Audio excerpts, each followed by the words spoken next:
9월 27일 수요일에 새벽 성서 읽기 시작하겠습니다. 열왕기하 2장 1절에서 18절까지 말씀을 본문으로 두 사람이 길을 가며 이런 제목으로 함께 나누겠습니다. 자, 오늘 수요일은 말이죠. 수요 예배, 수요 사경회가 있는 날입니다. 마태복음 14장 22절에서 33절을 본문으로 신민정 목사님께서 물 위를 걸어오라 이런 제목으로 오늘 수요 예배 설교하십니다. 7시에 누룩TV 라이브 여러분 많은 시청 바랍니다. 또한 7시 반부터 평화나무TV에서 한문덕 목사님이 인도하시는 수요 사경회가 있습니다. 여러분 오늘 풍성한 수요일 누룩TV 평화나무TV와 함께 해주시기 바랍니다. 자, 오늘의 한마디는 권석천의 사람에 대한 예의에서 골랐습니다. 만남은 자기 자신을 알아가는 과정이다. 몰랐던 자신에 대해 알게 된다. 내가 이렇게 소심하구나. 이런 말도 할 줄 아는구나. 이런 표현지도 쓸 수 있구나. 내가 이렇게 질투도 많고 의심도 많은 사람이구나. 나는 착한 사람이 아니라 착한 척하는 이기적인 사람이구나. 알게 되는 것은 그것만이 아니다. 사람에 대해 알게 된다. 네, 그렇습니다. 사람과 만나는 것이 무의미하다, 돈만 들어간다 그런 분들이 있어요. 그렇지 않습니다. 만남은 상대를 만나는 거지만 나를 알아가는 과정이다 라고 얘기하고 있잖아요.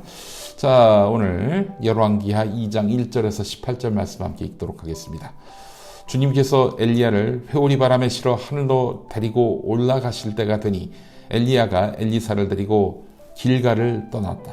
길을 가다가 엘리야가 엘리사에게 말하였다. 나는 주님의 분부대로 베델로 가야 한다. 베델은 하나님의 집이죠. 그러니 너는 여기에 남아있거라. 그러자 엘리사는 주님께서 살아계심과 스승께서 살아계심을 두고 맹세합니다. 나는 결코 스승님을 떠나지 않겠습니다. 하고 말하였다. 그리하여 그들은 함께 베델까지 내려갔다. 베델에 살고 있는 예언자 수련생들이 엘리사에게 와서 물었다. 선생님의 스승을 주님께서 오늘 하늘로 데려가려고 하시는데 선생님께서는 알고 계십니까? 엘리사가 말하였다. 나도 알고 있으니 조용히 하시오. 엘리야가 엘리사에게 말하였다. 나는 주님의 분부대로 여리고로 가야 한다. 그러니 너는 여기에 남아있거라. 그러나 엘리사는 주님께서 살아계심과 스승께서 살아계심을 두고 맹세합니다. 나는 결코 스승님을 떠나지 않겠습니다. 하고 말하였다. 그리하여 그들은 함께 여리고로 갔다.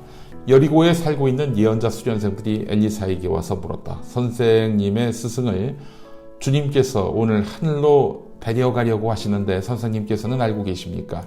엘리사가 말하였다. 나도 알고 있으니 조용히 하시오.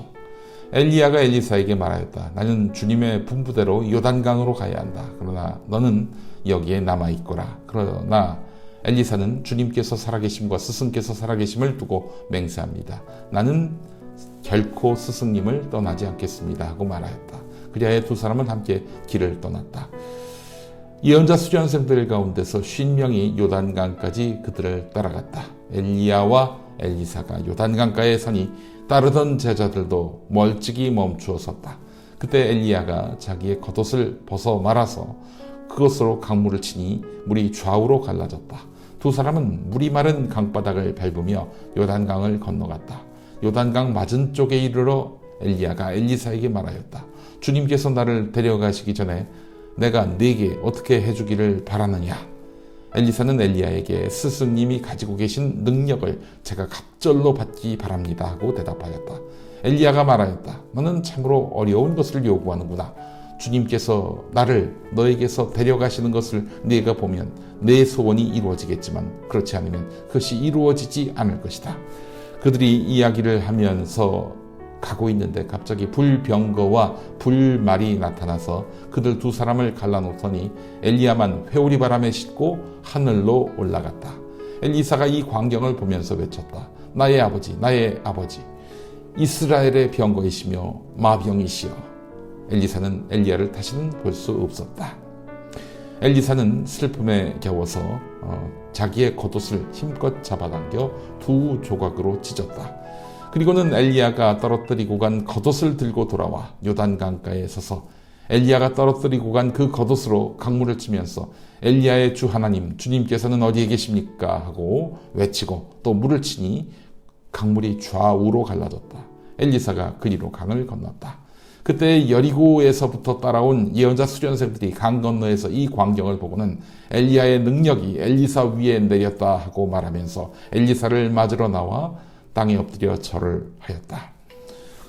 그리고 엘리사에게 말하였다. 보십시오. 여기에 선생님의 제자들이 50명이나 있습니다. 우리들은 모두 힘 있는 사람입니다. 우리들을 보내셔서 선생님의 스승을 찾아보도록 하십시오. 주님의 영이 그를 들어다가 산 위에나 계곡에 내던졌을까 염려됩니다. 그러나 엘리사는 보낼 필요가 없다고 말하였다. 그러다가 그들이 하도 성가시게 간청하자 엘리사는 사람을 보내어 엘리야를 찾아보라고 하였다. 그러나 그들이 사람 50명을 보내어 사흘 동안이나 찾아보았으나 엘리야를 발견하지 못하고 여리고에 머물고 있는 엘리사에게로 돌아왔다. 엘리사가 그들에게 말하였다. 내가 너희들에게 가지 말라고 하지 않더냐. 네, 예언자 엘리야와 그 뒤를 이어갈 엘리사가 함께 걷다가 헤어집니다. 엘리야는 밭을 갈고 있던 엘리사에게 자신의 겉옷을 던져주면서 그를 제자로 받아들입니다. 호렙산에서 하나님의 뜻을 발견한 것이지요. 엘리야는 죽은 게 아닙니다. 바람 타고 하늘로 올라갔습니다. 죽지 않고 하늘로 올라간 사람 엘리야 말고 누가 또 떠오르시나요? 에녹이 있었죠. 그리고 예수님도 계시고요. 혼자가 된 엘리사는 엘리야의 겉옷을 걸치고 스승과 함께 걸었던 길을 되돌아오게 됩니다. 로마의 지배를 받던 무력한 식민지 이스라엘, 그 중에서도 촌구석인 갈릴리에서 시작된 예수운동은 2000년 동안 전 세계로 번졌습니다. 그 예수운동에 영향을 입어서 우리가 예수를 믿게 된 거 아니겠습니까? 이 일이 어떻게 가능했을까요?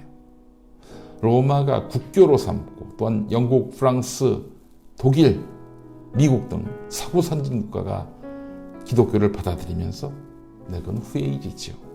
그러니까 로마의 국교가 되기 전에 기독교가 예수운동이 어떠냐 이 말입니다.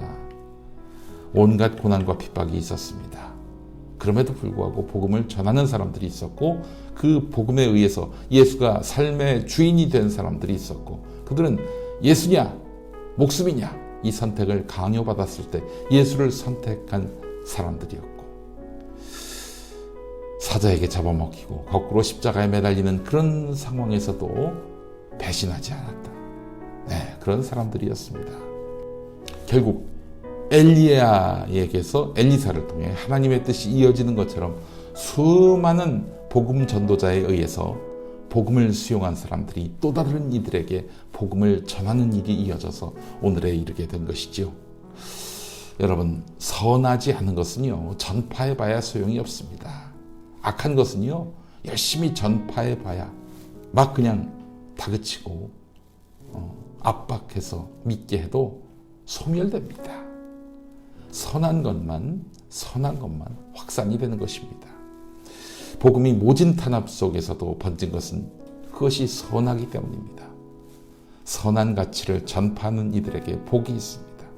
자, 복음을 전함으로써 복의 근원이 되는 그것을 체험하는 하루 됩시다. 함께 기도하시죠.